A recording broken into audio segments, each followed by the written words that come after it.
Boston is an amazingly historic city, full of interesting and significant places, things to do and things to see. We're blessed to have all the really cool things the city has to offer nearby. It's a tourism magnet, drawing people from all over the United States and, at least until recently, from all over the world. Given the effort some people put in to see many of the features of our nearby city, I can't help but think of a quote of unknown origin that says, "People travel thousands of miles to see what locals ignore." I suspect many of us demonstrate that tendency. We take for granted the features of our city and our state, the same features that others may see as unique and significant. I know I'm guilty of not digging in to our local attractions as deeply as many strangers do. That doesn't mean that I never play tourist.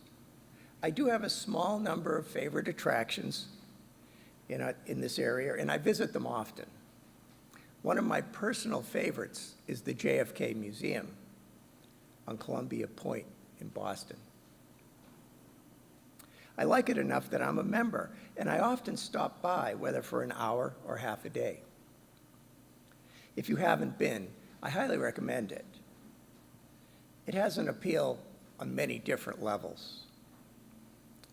It's a nostalgic look at a time that some of us personally remember. It teaches a lot about history.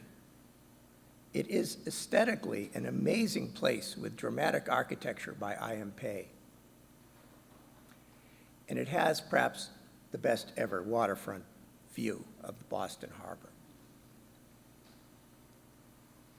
I love to stop by the little snack bar when I visit there, where for the price of a cup of coffee, one can relax at a table that has one of the best views ever.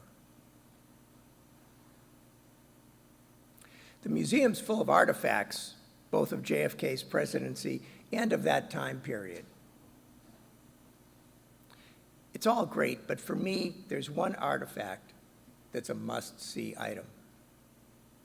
It's my favorite exhibit, and I have to admit, I can just stand there and stare at it for quite a while. I always leave filled with nostalgia, but also with inspiration.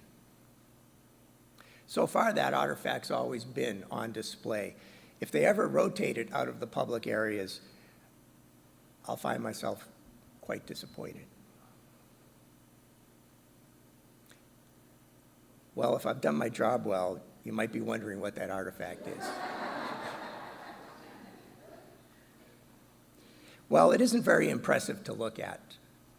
It's just a single old sheet of slightly yellowed paper. It's covered with double-spaced type lines that use the oversized orator font used in those days when typing speeches and presentations.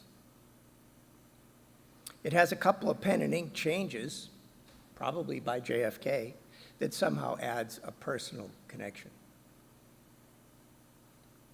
On September 12, 1962, JFK stood at an outdoor podium at Rice University in Houston, and he read from that very piece of paper. This is what he read. "But why, some say, the moon? Why choose this as our goal? And they may as well ask, why climb the highest mountain? Why, 35 years ago, fly the Atlantic? We choose to go to the moon in this decade, not because that will be easy, but because it will be hard. Because that goal will serve to organize and measure the best of our energies and skills. Because that challenge is one we are willing to accept, one we are unwilling to postpone, and one we intend to win."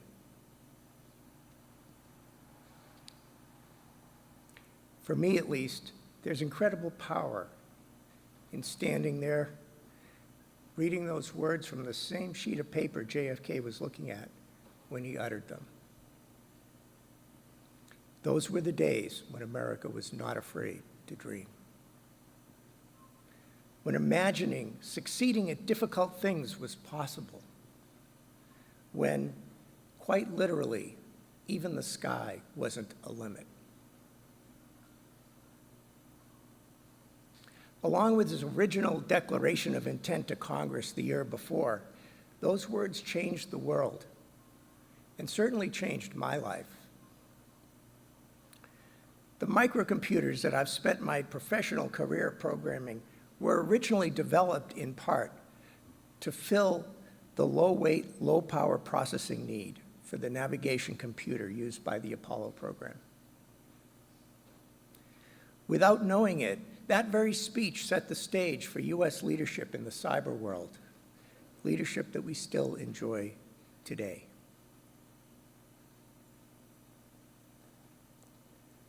Before one can actually do something new and difficult, one first has to imagine that it's possible.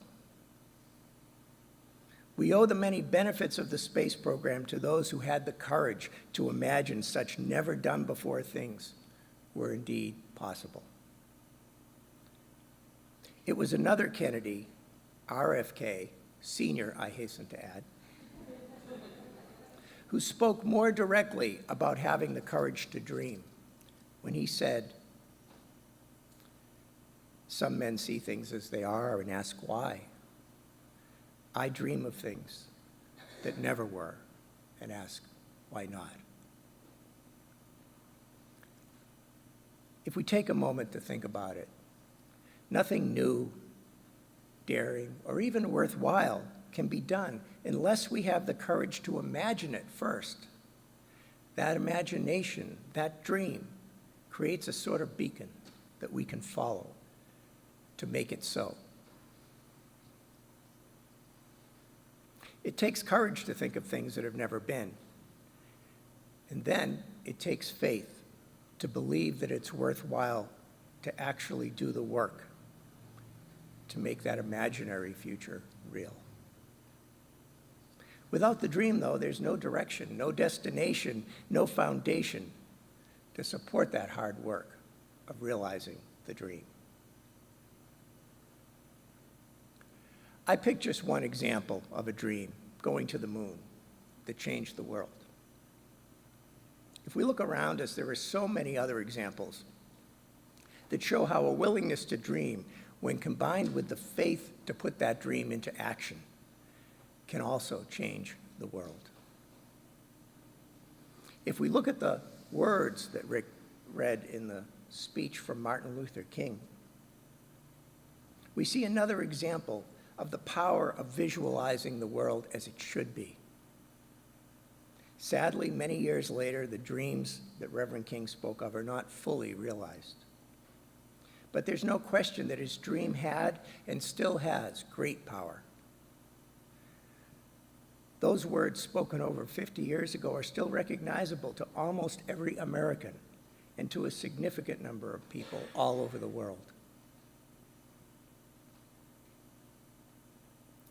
Before we start thinking the ability to imagine, to dream is only important to world figures like Kennedy and King, we might think of all of the athletes who make visualizing their performance a routine part of their preparation. They know that picturing themselves performing perfectly and picturing themselves winning actually does improve their chances. We might think today of how many successful companies exist because somebody had a dream along with the faith to work to achieve the dream. We might think of how many drugs to cure illnesses have been invented because scientists dreamed of a healthier world. Sometimes dreams can be realized when one person makes a dramatic breakthrough. Sometimes it may take small, almost invisible changes made by 1 million individuals. In all cases, it takes a dream to point the way, faith to turn that dream into action, and perseverance to bring the action to completion.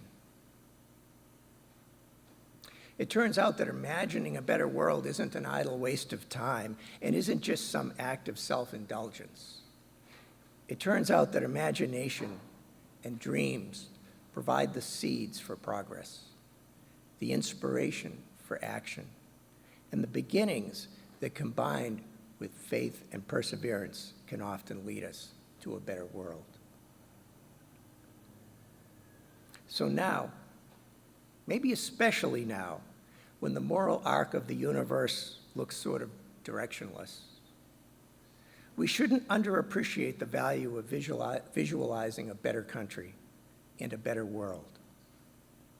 Only by doing so might we be inspired to see how we could do something, whether small or large, to bring us closer to that imagined new reality.